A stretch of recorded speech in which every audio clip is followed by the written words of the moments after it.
ධම්මං සරණං ගච්ඡාමි තතියම්පි සංඝං සරණං ගච්ඡාමි පාණාතිපාතා වේරමණී සික්ඛාපදං සමාදියාමි අදින්නාදානා වේරමණී සික්ඛාපදං සමාදියාමි කාමේසු මිච්ඡාචාරා වේරමණී සික්ඛාපදං සමාදියාමි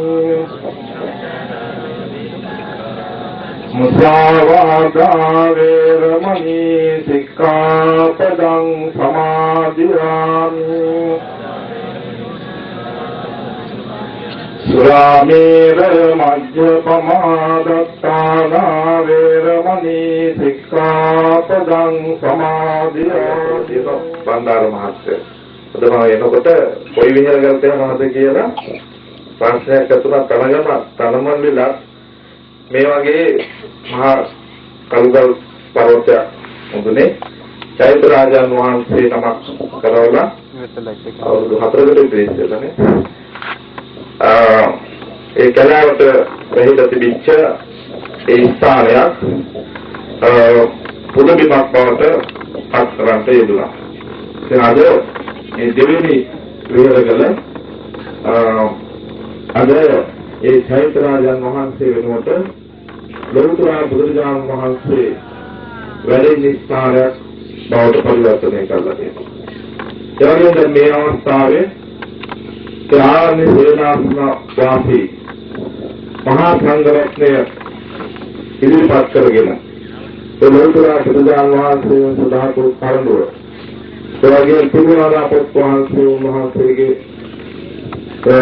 සත්‍යර්මය ගෞරවනීය මහා සංඝරත්නය මේ නිස්කලංක සාන්ත පරිසරයේ ඉඳගෙන ඒ පුණ්‍ය වාස්ත්‍රයේ මුළුල්ලේ දේශනාව පවත්වලා ඒ ධර්ම දේශනාව පවත්වලා ශ්‍රවණය කළා. ඒ ධර්ම ආනිසංස ලබා ගන්න බලාපොරොත්තු වන අවස්ථාව. මේ තුන්කම සිද්ධ කරන්න අදහස් ඇති කරගත්තේ තමන්ගේ මෑණියන් සිහිපත් කළා. ඒ මෑණියන් නියපරලෝකීලා අවුරුදු 3ක් ගත වන අවස්ථාවේ ඒ පසුගිය කාලෙම නොඑක ආකාරයෙන් ධර්ම දානමය පින්කම් සිදු කරන්න යෙදුණා. අද තවත් පූජා භූමියක් මේ ස්ථානයේ ඒ නැවතත් ඒ ලෞතර බුදුරජාණන් වහන්සේ වැඩ ඉන්න ධර්මයේ දේශනා කරන ඒ වගේම බණ භාවනා කරන ස්ථානයක් සකස් කරලා ඒ වෙනුවෙන් තමයි මේ ධර්ම ශ්‍රවණය කිරීමට බලාපොරොත්තු වෙන්නේ. අපි දන්නවා ලෞතර බුදුරජාණන් වහන්සේ ලෝකේ පහළ වෙච්ච සමාජයත් අද සමාජය අතර දිහා බැලුවම එකම ධර්මය තමයි අපිට අහන්න ලැබෙන්නේ අපිට කියන්න ලැබෙන්නේ. ඒ ක්‍රිස්තු පූර්ව